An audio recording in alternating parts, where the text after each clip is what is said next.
A warm welcome to all our viewers. I'm your host Pratiksha Mishra and you're watching another episode of South Asia Focus. Let's begin the show. India's growing global economic footprint is finding reflection both overseas and at home. Even as New Delhi and Washington signal a reset in trade ties with a sharp cut in US tariffs on Indian goods, the Union Budget 2026-27 lays out an ambitious domestic growth roadmap. With a strong push for manufacturing, MSMEs, infrastructure, and youth led development, the government aims to leverage improved global access into sustained, inclusive economic growth. India-US economic relations are gaining fresh momentum, with both countries underlining their shared commitment to strengthening trade and investment ties. The latest move by the United States to significantly reduce tariffs on made-in-India products marks an important step towards deeper economic cooperation and expanded market access for Indian exporters. The revised tariff rate of 18% is expected to enhance competitiveness across key sectors, boost exports, and reinforce India's position as a trusted global trade partner.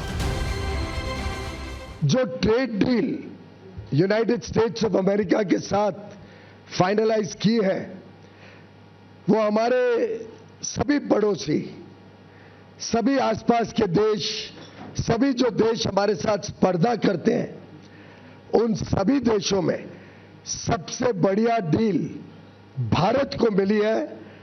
आप सबको, हम सबको मिली है, जो देशवासियों के उज्जवल भविष्य के लिए शुभ संकेत लाती है।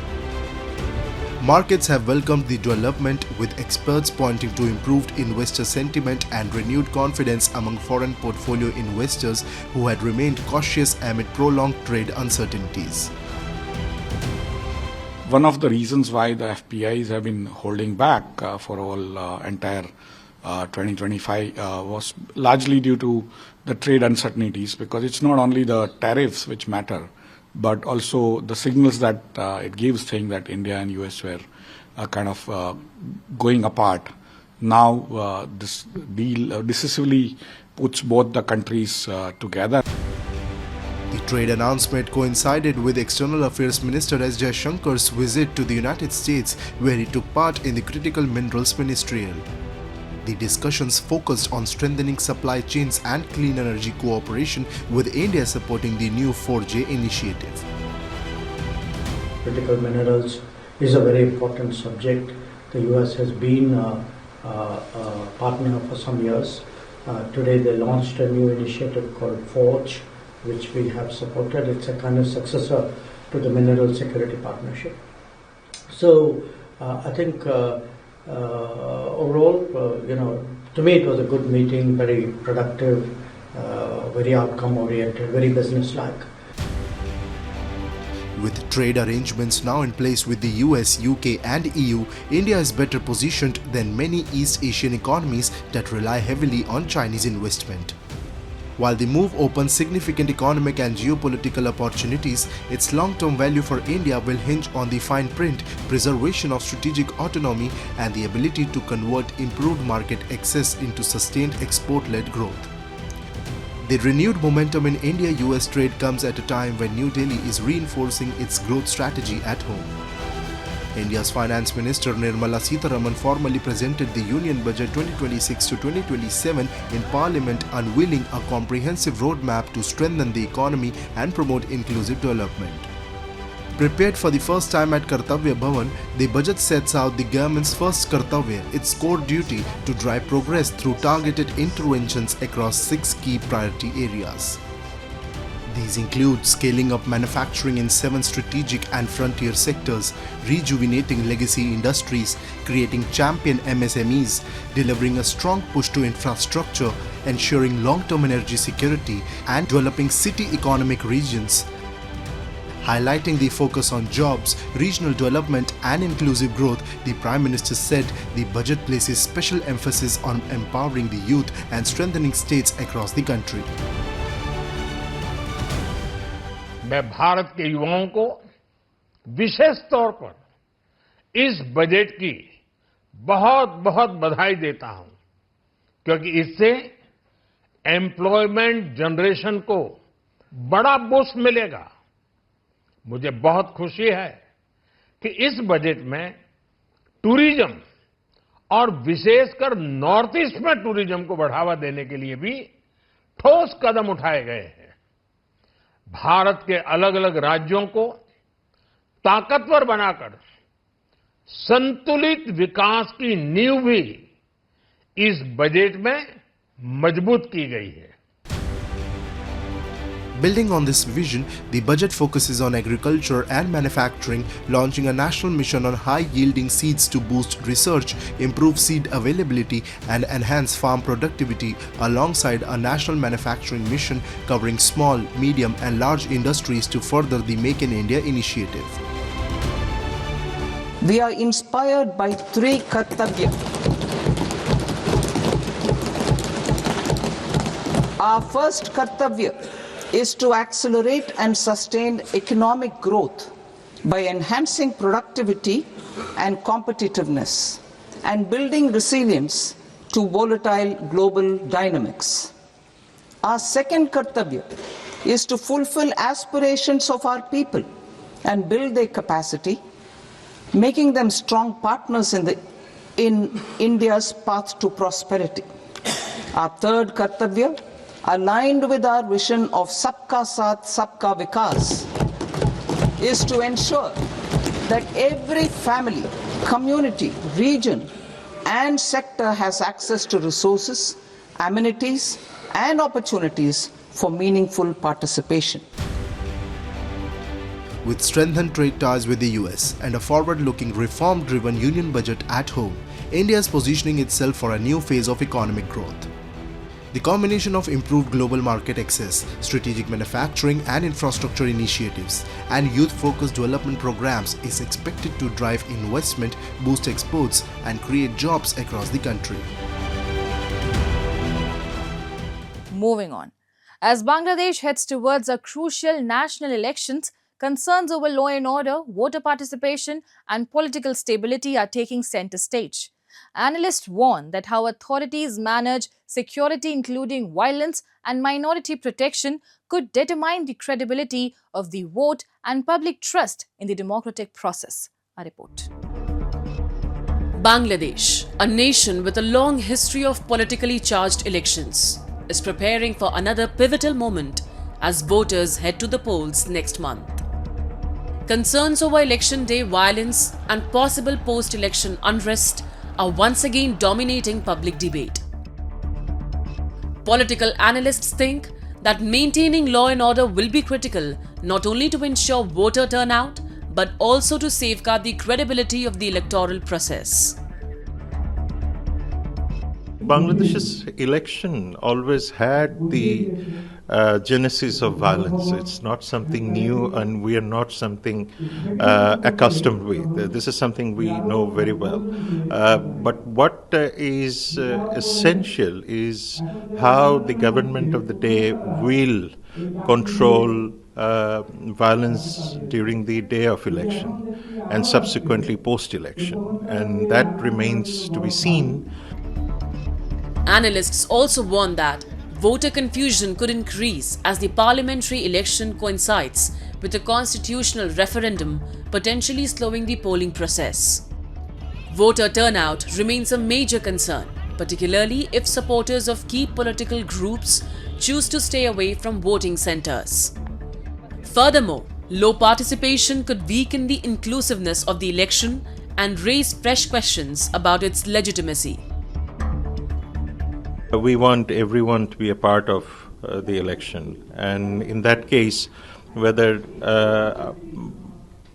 political affiliates or perhaps the supporters of the former ruling party will come to the voting centers is another issue. So if they don't come, then we will probably lose some voters, which may affect the overall voter turnout. Beyond turnout, security for minority communities has emerged as another sensitive issue ahead of the vote.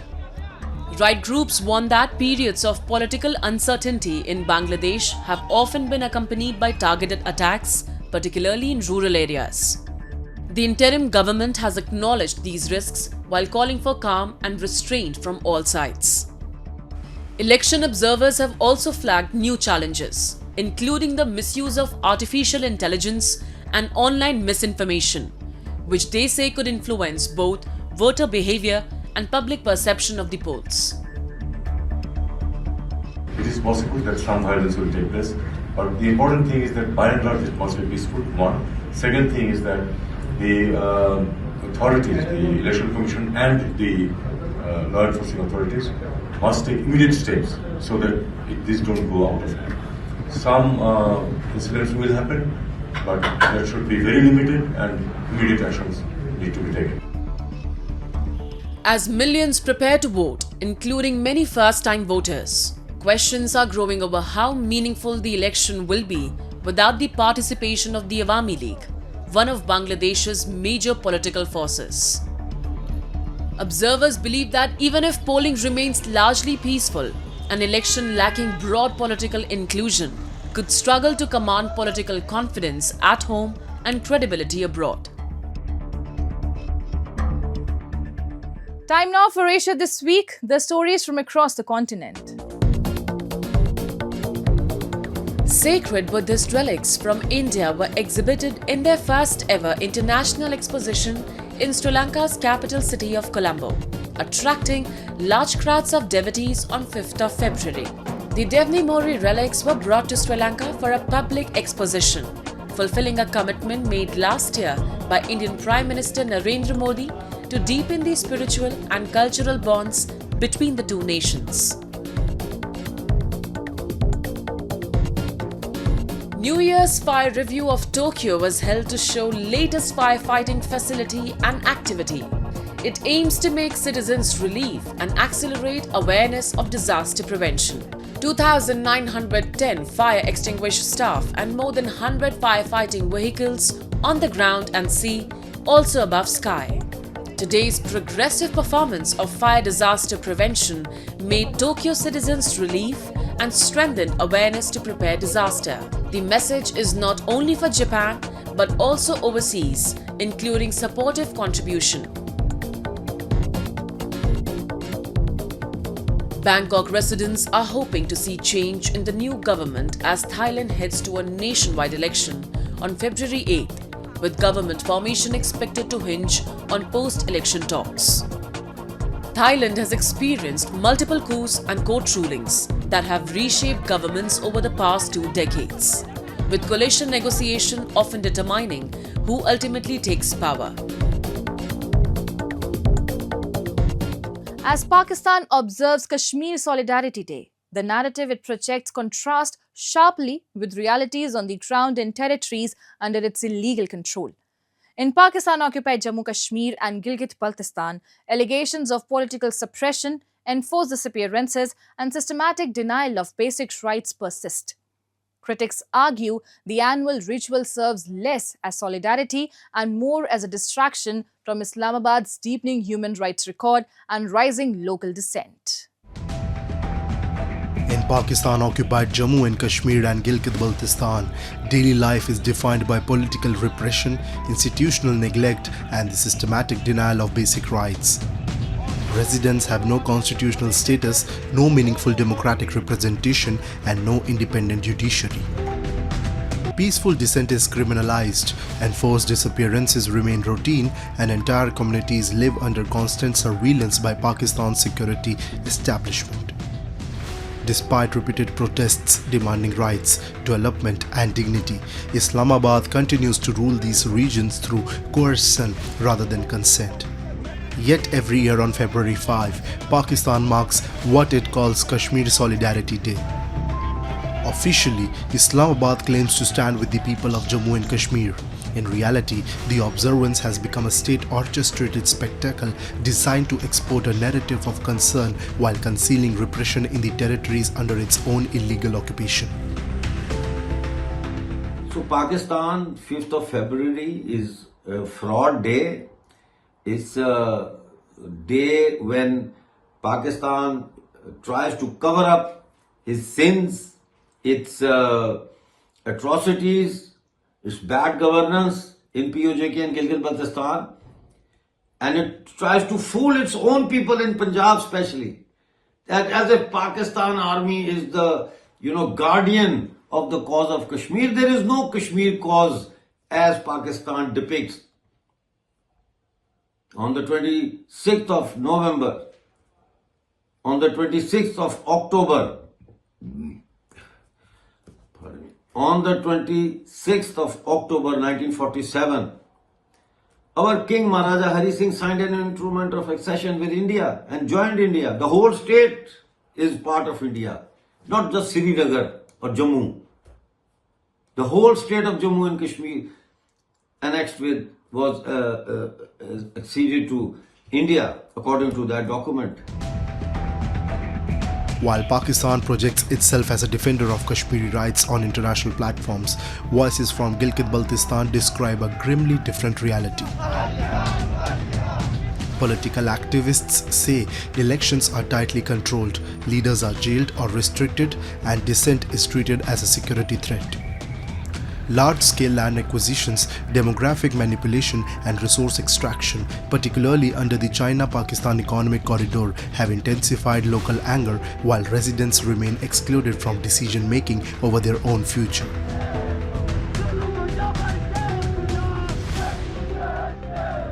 Today, we the people of Gilgit-Baltistan declare February the 5th as Kashmir Hypocrisy Day.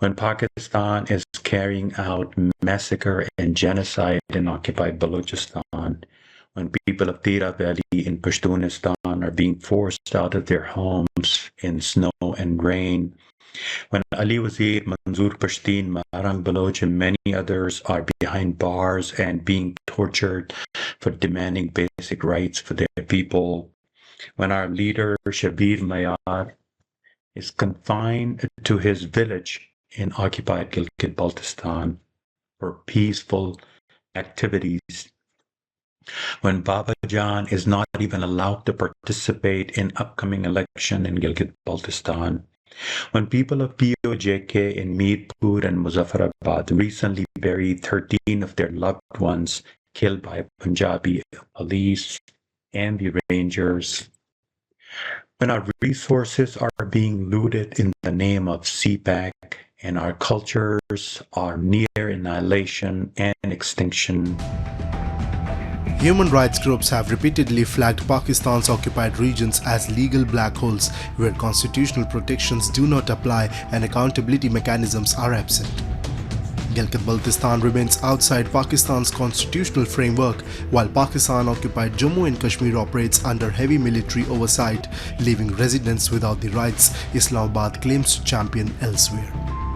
As Pakistan grapples with economic collapse, political instability and growing unrest across Baloch, Pashtun and peripheral regions, the contrast across the line of control has become increasingly stark. On the Indian side of Jammu and Kashmir, infrastructure expansion, rising tourism, elected local bodies and integration into national development programs have reshaped the region's trajectory. While challenges remain, the emphasis has shifted towards governance, connectivity and economic participation, underscoring the widening gap between development and denial, democracy and repression.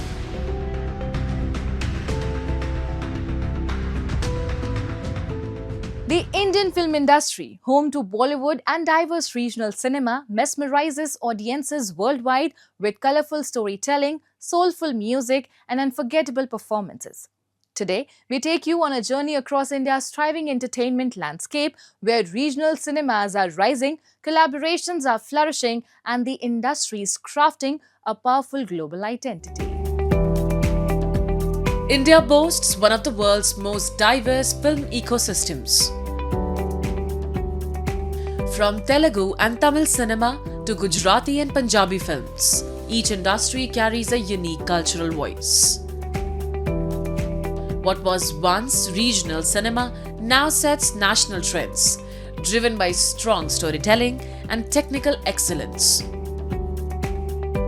The growth of cinema, soap operas, and drama series has fueled the rise of studios and film cities. In Punjab, this is evident at HLV Film City in Mohali, a hub for filmmakers and production houses. With modern studios, versatile sets, and professional facilities, it supports films, music videos, advertisements, and pre-wedding shoots. Today, Punjabi cinema resonates far beyond state borders. Mohali and like Hyderabad, like so many other places, like Jaipur is also coming up with so many film locations and all that. I think it's making it easier for people in certain places to be able to shoot their projects in their existing I would say areas. Coming to a place like Mohali would be more cost effective for that person. At the same time वो अपने dreams को fulfil कर सकता है कि भाई मेरे को फिल्म बनानी है, मैं मोहाली में आ गया हूँ, मेरे पास पैसे जो है थोड़े कम है बॉम्बे के कंपैरिजन में, and I can make a film in Mohali comparatively, and I think I can get a similar outcome if my team is skilled. Punjabi films, soap operas, and music videos are capturing audiences both in India and abroad. With the growing demand for quality shooting locations, facilities like HLV Film City have become a boon, offering professional spaces, versatile sets, and top-notch technical support for filmmakers and creators. मेरे को ऐसा पिछले 3-4 साल में change लग रहा है कि पहले इधर से हम जाते थे, ट्रैवल करते थे, तो उधर हमको शूट करना पड़ता था. अभी क्या पंजाब में बहुत सारी फैसिलिटीज़ हैं, बहुत सारा क्रू है. मेरे को नहीं लगता कि आज की डेट में कुछ भी हमें कहीं और स्टेट से कुछ इंपोर्ट करने की ज़रूरत पड़ती है. तो मेरे को ऐसा लगता है कि आजकल तो बॉलीवुड के गाने पंजाब के कोरियोग्राफर्स कर रहे हैं, पंजाब के DOPs कर रहे हैं, पंजाब के डायरेक्टर्स कर रहे हैं. So they are approaching us. So it's a good thing. The Indian film, television, and online entertainment sector generated a remarkable $61.2 billion in 2024, underscoring its massive economic footprint and global cultural impact. The rapidly growing industry also supported around 2.64 million jobs, spanning films, television, and digital content. बहुत सारी नई talent पिछले 5-10 सालों में आई है. Directors में, कैमरामैन्स में, writers में, बहुत यंगस्टर्स और सब्जेक्ट्स जॉनर्स जो पहले कुछ फिक्स हिस्टोरिकल हुआ करते थे या फोक स्टोरीज हुआ करती थी, उसकी जगह अभी सब्जेक्ट्स में बहुत एक्सपेरिमेंट्स हो रहे हैं और सक्सेसफुल एक्सपेरिमेंट्स हो रहे हैं. At the heart of India's creative universe is Mumbai, where stories from every corner of the country converge. Big budget productions and content-driven cinema thrive side by side as regional and mainstream films grow together, taking Indian stories to global audiences. From Punjab's film sets to the breathtaking landscapes of Jammu and Kashmir and Gujarat's vibrant cultural backdrops, each region adds its own emotion, texture, and visual language to the ever-evolving canvas of Indian cinema. From local stories to global screens, Indian cinema continues to shine, one frame at a time. And now we come to the end of this week's episode. See you next week. Till then, goodbye and take care.